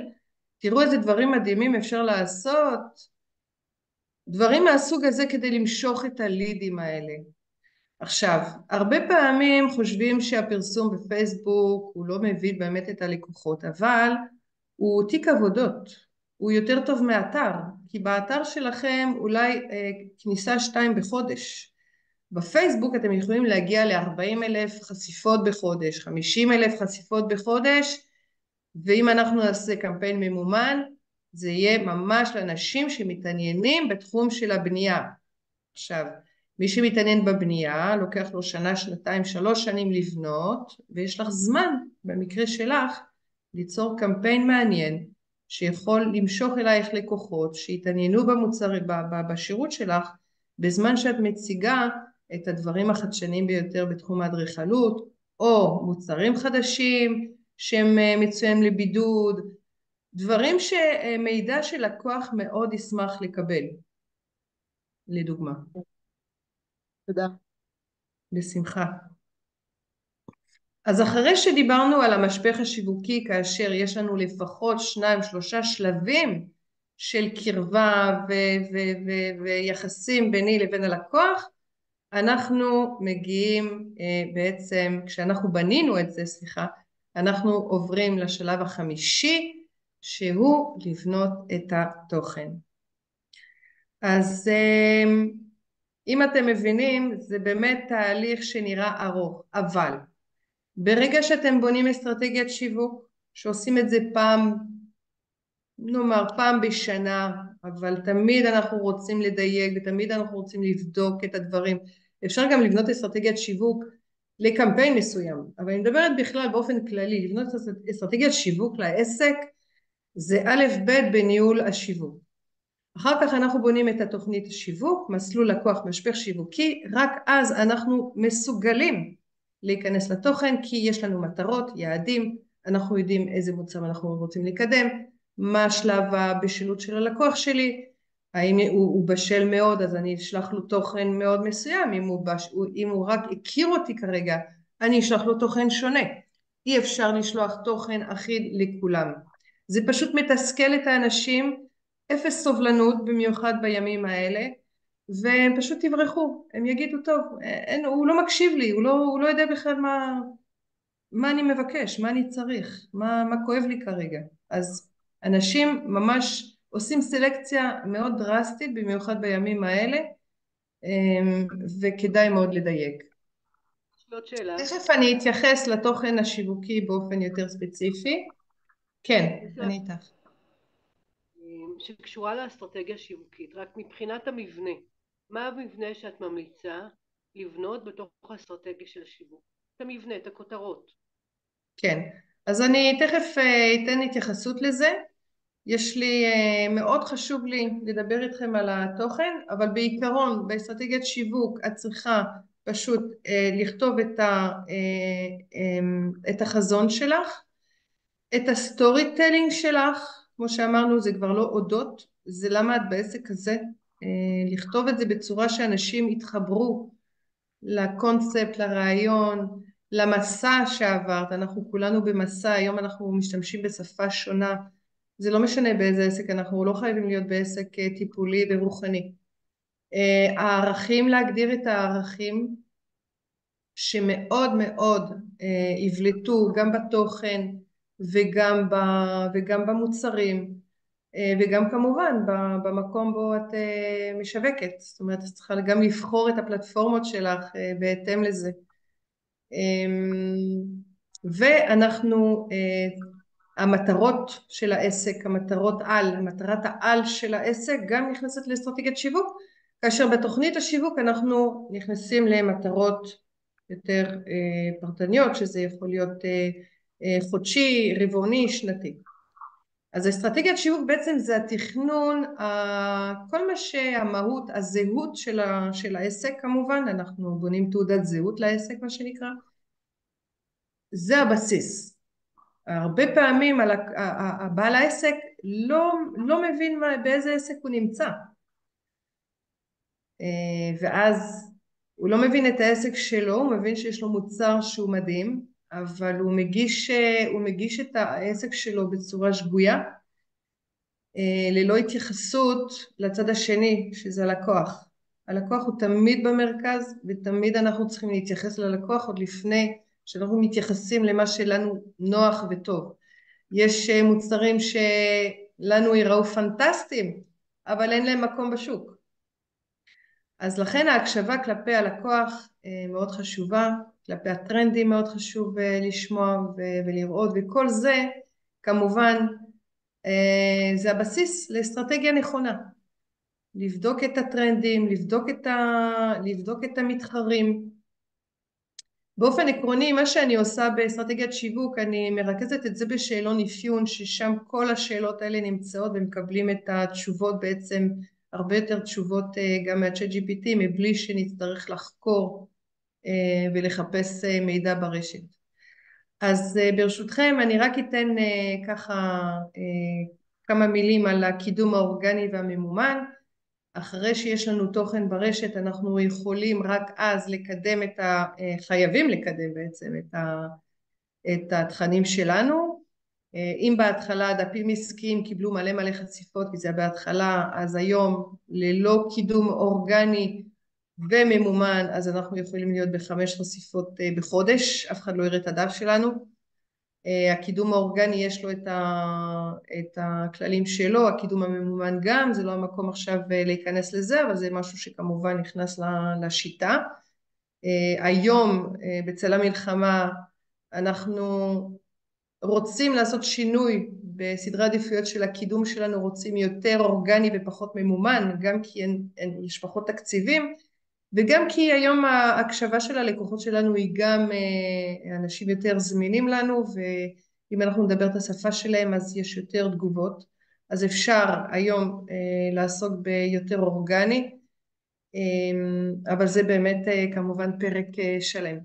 והסטטיסטיקות ותוצאות הקמפיין, שזה גם משהו שרוב האנשים, רוב בעלי העסקים לא מסתכלים, וזו טעות חמורה מהסיבה שאנחנו יכולים בממש הכל שקוף, השקיפות פה היא מלאה, התוצאות הן מהירות, המגמות אנחנו רואים אותן ממש בשבוע הראשון.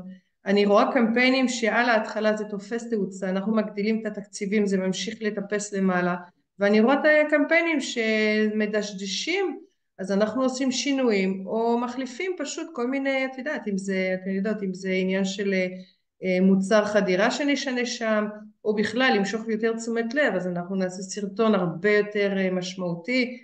בכל אופן הסטטיסטיקות הן כאן כדי שנסתכל עליהן, כי אם אנחנו לא נסתכל על המספרים, בדיוק כמו שלא נסתכל על זה שיש לנו מטרות ויעדים, אז אין לנו פשוט דרך לשווק את העסק שלנו. והבשורה הטובה זה שיש כן אפשרות. אז אני רוצה ככה להתייחס לכמה דברים. התוכן הוא בהחלט מככב, התוכן הוא המלך, בלי התוכן אין לנו כלום ולא חשיפות. ואם עכשיו בצל המלחמה זה נכון שצריכים לעשות התאמה של התוכן שלנו, אבל אני רוצה קודם כל לתת לכם ככה להסביר את הרציונל.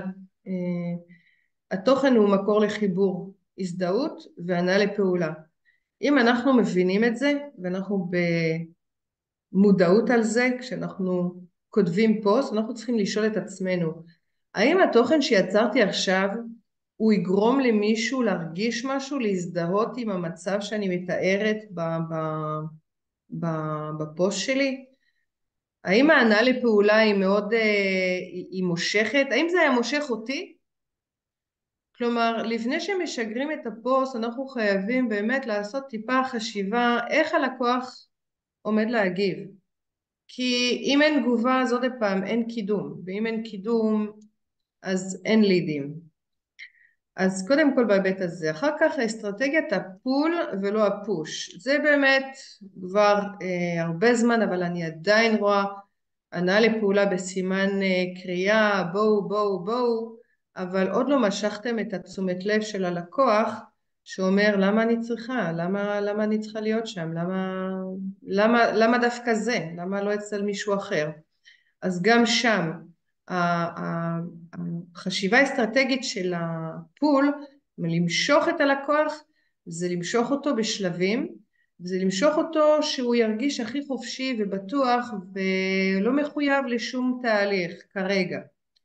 התוכן בגובה העיניים מותאם לקוח, זה מה שאנשים רוצים היום, אותנטיות, אתם שמים לב, גם הכל הופך להיות אותנטי, אנשים כבר אין להם סובלנות לכל מיני סרטוני תדמית כאלה שהם מפוצצים, רוצים משהו מהנייד, משהו קונקרטי, משהו אותנטי, משהו שמדבר את השפה בגובה העיניים, זה הטרנד, זה עושה את זה הרבה יותר פשוט. וכמובן, כמו שאני אומרת, צאו מהמוצר ומהמחיר, אתם לא מוכרים מוצר ואתם לא מוכרים מחיר. המחיר הוא באמת יכול להיות בסופו של דבר זה שישבור את הקרח.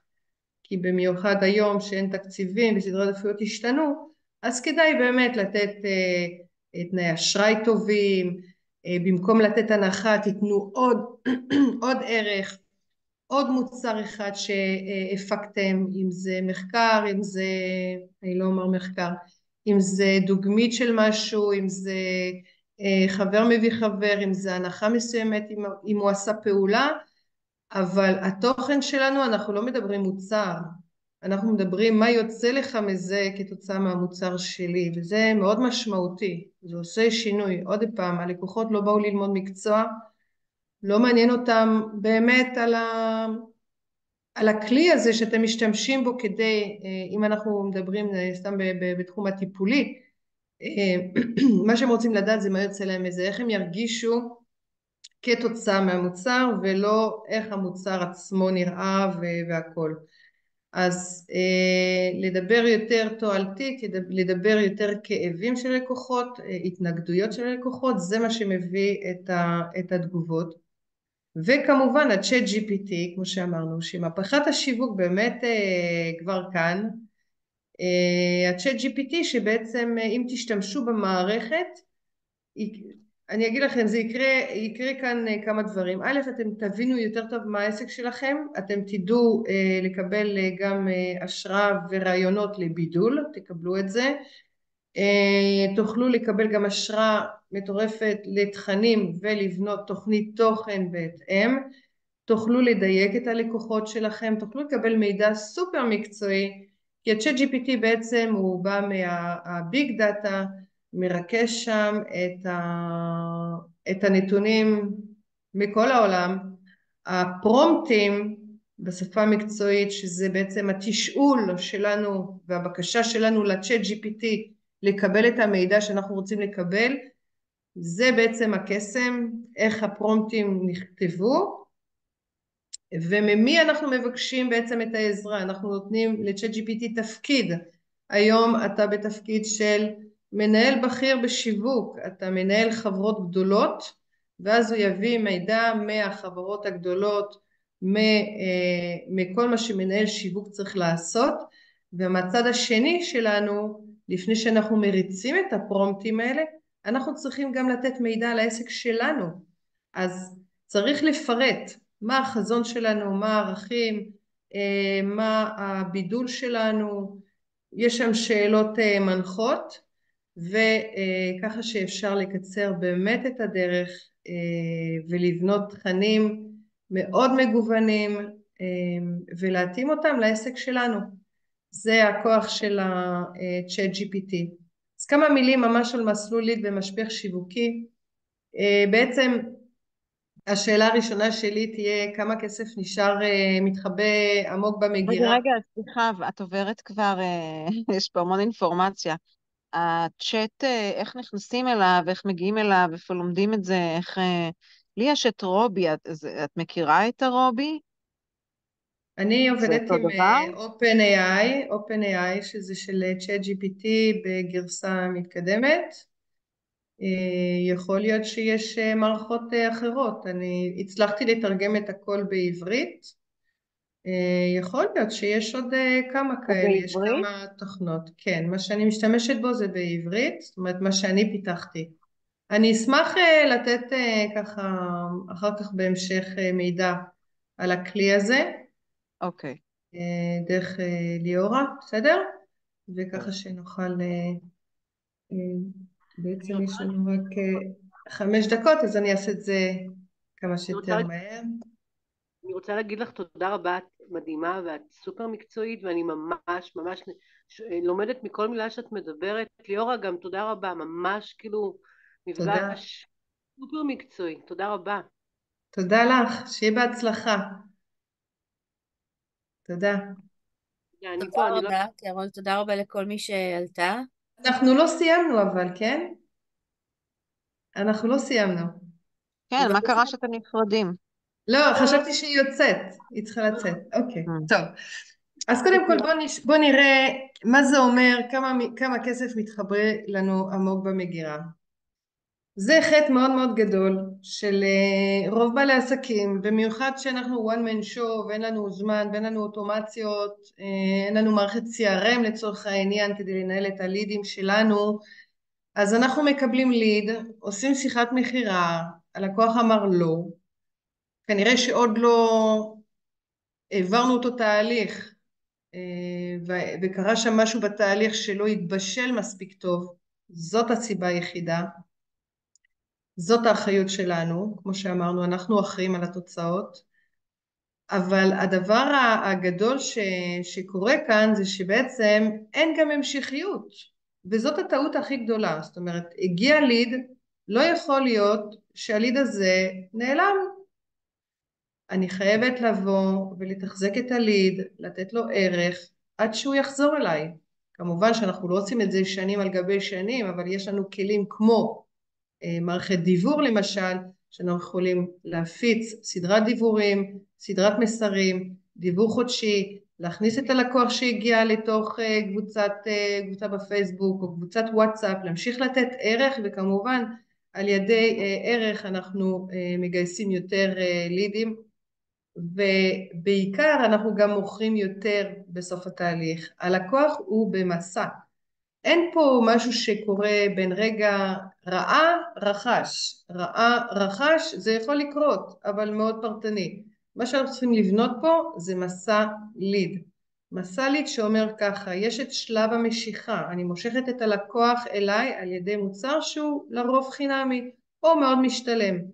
זה יוצר אצלו תגובה, ברגע שהלקוח מגיב, אם אני עושה קמפיין ממומן בפייסבוק או בגוגל, אני אוכל לצבוע מה שנקרא את הלקוח הזה שימשיך לראות את התכנים שלי ואת המודעות פרסום שלי. אז יש לנו כלים לזה. אז אחרי שלב התגובה יש לנו שלב הרכישה, כי הלקוח בסוף באמת קנה אחרי שהוא התעניין, ויש גם את שלב ההתאהבות, שפה עליי להחזיר אותו לקנות או להמליץ עליי, שזה בכלל הדובדבן שעל הקצפת. אז זה מסע הליד, זה משהו שאנחנו צריכים לבנות, יש לזה אוטומציה, יש אפשרות לצרף למערכת אוטומציות, או כמובן לעבוד קצת ידנית, אבל אם אנחנו לא נבנה את מסע הליד שלנו, סביר להניח שהלקוח שלנו פשוט יראה אותנו ודי, ולא יחזור.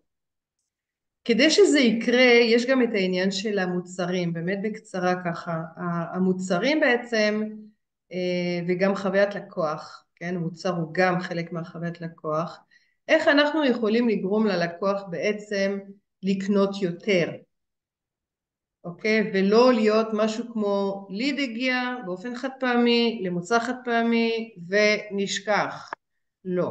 אז קודם כל אנחנו צריכים לתת אלטרנטיבות ללקוחות שלנו, זה סופר חשוב לתת אלטרנטיבות ללקוחות שלנו, מהסיבה שיש להם מקום עכשיו לבחור. זה לא שנתת להם אלטרנטיבה אחת, לקחתם, לא לקחתם. פה זה לקחתם, לא לקחתם 3 פעמים, 3-4 פעמים אני נותנת את ההזדמנות בעצם לרצות.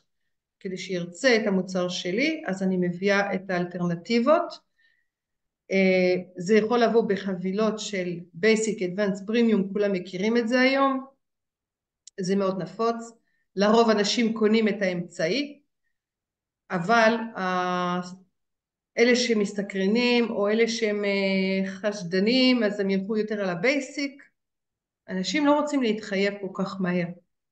וכמובן מי שמכיר או מי שיש לו את הקטע של הסמל סטטוס בעיקר ורוצה את הדברים הגדולים, אז הוא ילך לפרימיום, גם זה קורה מבלי שיעבור את הבייסיק ואת המתקדם, אבל עלינו באמת לדאוג שיהיו לנו חבילות, כדי שבעצם הלקוח יוכל להתחיל תהליך אצלנו, לא מחייב על הסף. מוצרי חדירה זה משהו שהוא סופר סופר סופר חשוב, בדרך כלל אנחנו מדברים על מוצרים בעלי ערך, טעימות מסוימות, אם זה בתחום האדריכלות, כמו שאמרנו, את יכולה באמת להביא איזה מוצר ככה שאת נותנת את הדברים הכי חדשניים שיש בשוק היום בנושא אדריכלות, לא משנה אם יקחו את ההשראה הזאת, יעשו עם זה משהו או לא, לפחות הם זוכרים שאת כבעלת עסק, אוטוריטה בתחומך, את הבאת להם מידע שבלעדייך הם לא היו באמת מוצאים אותו, ואז זה מצא חן ביניהם, אז הם רוצים להמשיך איתך, ואת מובילה אותם לשיחת התייעצות. אז זה השלב השני, עד המכירה. ומוצרי אפסל, אנחנו צריכים לאפסל את הלקוחות שלנו, הרבה פעמים יש לנו מוצרים שיכולים להשלים, להיות יותר משמעותיים, יותר גדולים, התחלתם בבייסיק, בואו תמשיכו למתקדם. האפסל הזה הוא גם מוסיף לא מעט כספים למערכת ולעסק שלנו. הקרוס-סל שזה יותר מוצרים לא משלימים אלא הם יכולים בעצם כן להיות משלימים, זה יכול להיות גם משיתופי פעולה. לדוגמה, אני נותנת ייעוץ למשכנתאות ואני אביא את העורך דין שבעצם הוא תחת העסק שלי ייתן את השירות, אני אקבל גם עמלה על זה. זה הקורס למשל, ומוצרים בעקבות שיתופי פעולה, ששיתופי פעולה זה באמת הרצאה בפני עצמה איך ליצור שיתוף פעולה מניב, אבל אם אתם עושים שיתוף פעולה נניח בין אדריכלית למעצבת פנים, תראו מה אתם יכולים לבנות ביחד. שיתופי פעולה הם משהו שמאוד מאוד חשוב לקדם היום. אנחנו נסיים עם הנושא של אפיקי השיווק, כי גם היום בצל המלחמה אני יכולה לומר לכם ששיתופי פעולה מככבים, הם הפכו להיות בסדר עדיפות כמעט מספר אחד באפיקי השיווק שלנו, מהסיבה שביחד אנחנו ננצח, זה בדיוק ככה, ביחד אנחנו יותר כוח, ביחד אנחנו יותר חזקים, אנחנו יכולים יותר להשפיע, לעזור אחד לשני, ולכן שיתופי פעולה מאוד חשובים. כמובן צריך לדעת לעשות שיתוף פעולה מניב, א', הוא צריך להיות מאוד מאוד קשור למיתוג שלי, לרמת המיתוג שלי, גם צריך לדאוג שיש לצד השני מה לתרום ברמת הקידום והשיווק או המחירות או מה שלא יהיה, משהו שיתרום, וכמובן המוצר המשותף שהוא מוצר שהוא נותן מענה הרבה יותר פרקטי, הרבה יותר רחב ללקוחות שלי, ולכן כדאי מאוד לעסוק בשיתופי פעולה היום. אפיקי השיווק שלי מעבר לשיתופי פעולה זה איפה הם נמצאים בעצם, איפה הם מבלים, הם יותר בלינקדין או יותר בפייסבוק או בטוויטר או בטיק טוק. לרוב בוא נאמר שבישראל הטוויטר הוא לפוליטיקאים והלינקדין היא פלטפורמה עסקית נהדרת, אבל בינינו היא מערכת שנותנת פתרון מעולה למשאבי אנוש. כל השאר, גם תעשיות גדולות, אני עשיתי קמפיינים בתחום התלת מימד לדוגמה, שפונה לתעשיות הגדולות בתחום הרפואה וכולי, מכרנו, קידמנו מערכות מאוד גדולות, ממש מדפסות תלת מימד במאות אלפי שקלים, הלכנו ישר ללינקדין כמובן, כי שם כל התעשיות הגדולות, ועשינו את הפרימיום, $250 לליד, אבל מה זה $250 לליד כשהמכונה מוכרים אותה ב-300,000 שקל? בכל אופן, רק לתת לכם בשורה טובה על מה שקורה בפייסבוק, גם בעולם התעשייה וה-B2B, אני הצלחתי להביא לידים ב-50 שקלים לחודש במשך שנה שלמה. הלקוח הזה עשה פריצת דרך מאוד מאוד משמעותית, ועלויות השיווק שלו היו אפסיים ביחס לרווחים מול המכונות האלה, ולכן אפיקי השיווק, איפה הלקוחות שלנו מבלים, מאוד חשוב לדעת איפה הם מבלים, כדי לדייק באמת ולהיות מולם. רשתות חברתיות רלוונטיות, מנוע חיפוש של גוגל זה בעיקר, יש לנו דיבורים, סדרת מסרים, מערכת וואטסאפ שהיום היא מאוד מככבת, אבל צריך גם לדעת לעבוד ולא לחפור במרכאות. מערכת וואטסאפ היא יחסית יקרה עדיין, ולכן מעט אנשים משתמשים בזה, במיוחד אם אין יותר מדי, אם אין רשימת תפוצה גדולה. אז כרגע הדיבור בסדרת מסרים זה עדיין למייל אחד האפיקי השיווק המככבים. קהילות וחיבורים עסקיים כמובן, אני חושבת שכל בעל עסק חייב להיות שייך לקהילה מסוימת, לקהילה העסקית בעצם בנישה שלו, זה פשוט נותן גם כוח, זה חשוב ליחסי ציבור, זה חשוב להגיע לאירועים, להצטלם, להראות את הפעילות. האנשים רוצים לראות עם מי יש להם עסק, הם רוצים לראות עסק חי, בועט, מתקדם, עדכני, והחלק הזה של להיות מחוברים לקהילות שלנו, זה פשוט נותן את הכוח הזה, וביחסי ציבור זה עושה פלאים. וכמו שאמרתי, כמובן השיתופי פעולה, שהם פשוט באפס השקעה, כן, אלא אם כן אחר כך עושים קמפיין ממומן, אבל אני אומרת ברמת העיקרון, אנחנו מאחדים פה כוחות, ומצליחים בהרבה פחות תקציבים להביא לקוחות ולהגיע ליעדים. אז אני אוהבת לסיים עם המשפט של טוני רובינס, האלוף, המנטור האלוף בעולם הזה, שאומר שאם אתה מדבר על זה, זה חלום, אם אתה חולם את זה, זה אפשרי, ואם זה ביומן שלך, אז זה לגמרי אמיתי. אז אני רוצה ככה לאחל לכולם המון המון הצלחה. אני מקווה שנתתי לכם ערך, ואפשר עוד שאלה 2, אם אתן רוצות. אני קודם כל רוצה להגיד שנתת כל כך הרבה מידע וכל כך שמחתי לקבל את זה, ממש בצורה שבאמת הבנתי, ואני אעשה את כל הפעילויות האלה שגם שאת אמרת, לראות מה המתחרה עושה ואיפה הלייקים יותר, וממש ממש תודה, קיבלתי המון המון מידע. תודה. תודה לך, תודה קרול, רבה. אני אשמח לשמוע שוב רגע על הצ'אט GPT, איך מגיעים לזה, איפה זה נמצא, איך מתחילים עם זה? אוקיי, אז תראו, אצלי באתר ככה ממש זה עדיין עוד לא סיימנו על הסף. אתם רואים, יש לי פה בגרסה אנגלית וגם בגרסה עברית, יש לי עוד כמה דברים פה לתרגם בכל מקרה. מה שצריך לעשות פה בעצם זה להכניס את הנתונים של העסק. באתר שלך? באתר שלי, כן, כך שאין צורך לקנות בעצם לזכור את המערכת של ChatGPT בגרסה 4, שזה למתקדמים כמובן, למי שרוצה לקבל מידע מקצועי, שזה בעלות כבר $20 לחודש, אז זה פטור, כי זה הכל מתבצע אצלי באתר. ובעצם מה שקורה כאן זה שאנחנו צריכים להזין כמה שיותר פרטים על העסק שלנו כדי לקבל בסופו של דבר דוח. אני אנסה להריץ את הדוח, יכול להיות שאני אקבל פה איזושהי הודעה שאני צריכה לתת יותר פרטים בשדות מסוימים, כי בעצם ChatGPT רוצה לדעת כמה שיותר פרטים כדי להחזיר יותר פרטים, ובעצם מה שאני עושה פה זה שאני מבקשת לקבל מידע על הסוואט שלי, מה החוזקות, מה החולשות, מה ההזדמנויות ומה, איך אמרנו? חולשות, חוזקות, איומים והזדמנויות בעסק שלי. ה-ChatGPT מנתח את זה בהתאם לנישה שלי, בהתאם לתעשייה שלי, בהתאם לנתונים שאני מעלה פה, ואני יכולה לבקש ממנו גם לתת לי דרך לכתוב את הנרטיב שלי, מה הבידול שלי יכול להיות, מה הפרופיל לקוח שלי, מה המשפך השיווקי המומלץ לעסק שלי, גם בהתאם למטרות וליעדים שגם נכנס שם באפיון.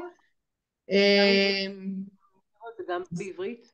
זה בעברית, כן. יש את האפשרות להריץ את הדוח באנגלית, ויש את האפשרות להריץ את הדוח בעברית. יש גם, תקבלו גם פוסטים, השראה בעצם, כי אתן יודעות, אנחנו מקבלים את התכנים האלה, את הפוסטים האלה, אבל כמובן שצריך לעשות ליטוש, זה לא 100%, אנחנו צריכים גם להתאים את זה לעסק שלנו, אוקיי? אבל אנחנו מקבלים באמת מלא מלא השראה לפוסטים, שלרוב אנחנו אומרים, טוב, מה אני אכתוב היום? אוקיי? אז קודם כל לא מה אני אכתוב היום, צריך לבנות תוכנית תכנים. זה חלק גם מהשיטה שלי, אנחנו שם בונים גם תוכנית תכנים. אז ככה זה עובד, ובסוף התהליך, הוא לוקח לו זמן כרגע, אני גם על מצב אדמין, אז תסלחו לי אם זה לא בדיוק יצא, אבל בעיקרון מה שקורה בסוף התהליך זה שאנחנו מקבלים דוח, אני יכולה לבדוק ככה אתמול, דוח שהורדתי.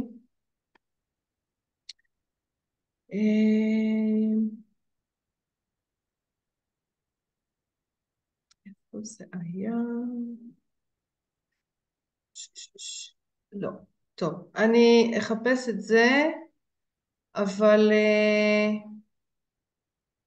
אני אשמח לתת לכם הדרכה בכלל, על ההדרכה נוספת בהמשך, על הצ'אט GPT, מעולה. כי הנה, הוא ממשיך לחשוב, בעצם בגלל שאנחנו עובדים בשיטת ה-API, יש את ההתממשקות עם הצ'אט GPT, וזה גם בעברית, זה לוקח עד 2 דקות. אני גם אמרתי למתכנת שייתן לנו ככה איזה פופ-אפ, שהאנשים לא יחשבו שזה לא עובד. החוויית גלישה פה היא מאוד מאוד משמעותית. אי אפשר לתת ללקוח להמתין על דבר כזה.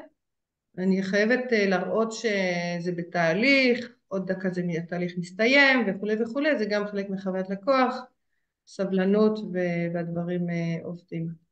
יש לי שאלה, כאילו למה דווקא את נותנת את זה בחינם? זה מסקרן לי מבחינת האסטרטגיה השיווקית. אז זה לא בחינם, זה חלק מתהליכי ליווי שאני עושה, אבל במסגרת השיתוף פעולה שלי עם עסק משלך, ברגע שהמערכת שלי מוכנה, כל סדרת ייעוץ שאני מעבירה לנועצות, אנחנו נתחיל עם הכלי הזה. כך שהוא יהיה נגיש וחלק מהתהליך ליווי. אני גם משתמשת בזה בקורס שאני מעבירה, ובכל תהליך ליווי שאני עושה עם הלקוח. כי זה פשוט נותן הרבה מיקוד, הרבה השראה, הרבה דיוק, וזה מקצר תהליכים. ואיזה קורסים את מעבירה בתחום הזה של השיווק?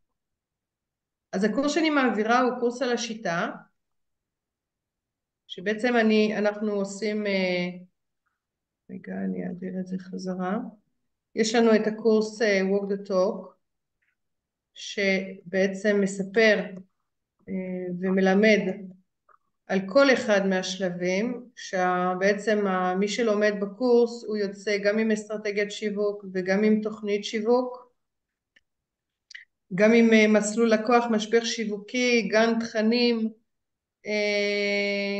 יודע מה לעשות לקידום אורגני וממומן, בעיקר ברשתות החברתיות, כאשר אני נותנת גם כמובן קצת דגש על גוגל, כי אנחנו תמיד גם באותם עניין של אלגוריתמים, הרלוונטיות הזאת שהיא מאוד מאוד חשובה, ואנחנו מבינים איך לקדם. אנחנו נדבר טיפה על אוטומציות, נדבר על איך לעקוב אחרי הלקוחות שלנו בקמפיינים הממומנים, וכמובן נלמד איך לקרוא את הסטטיסטיקות כדי לצמצם פערים ולהגיע לתוצאות טובות יותר.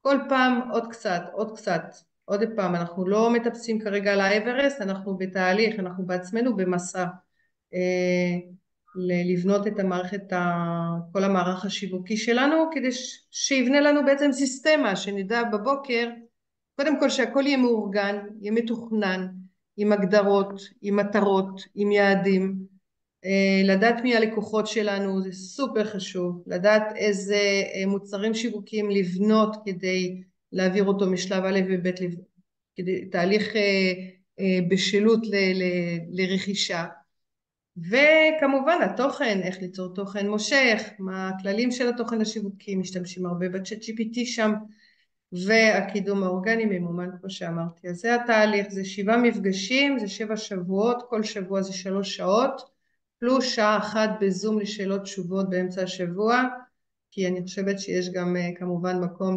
לשאלות למי שעושה את המטלות שלו, כי חייבים לעשות גם מטלות.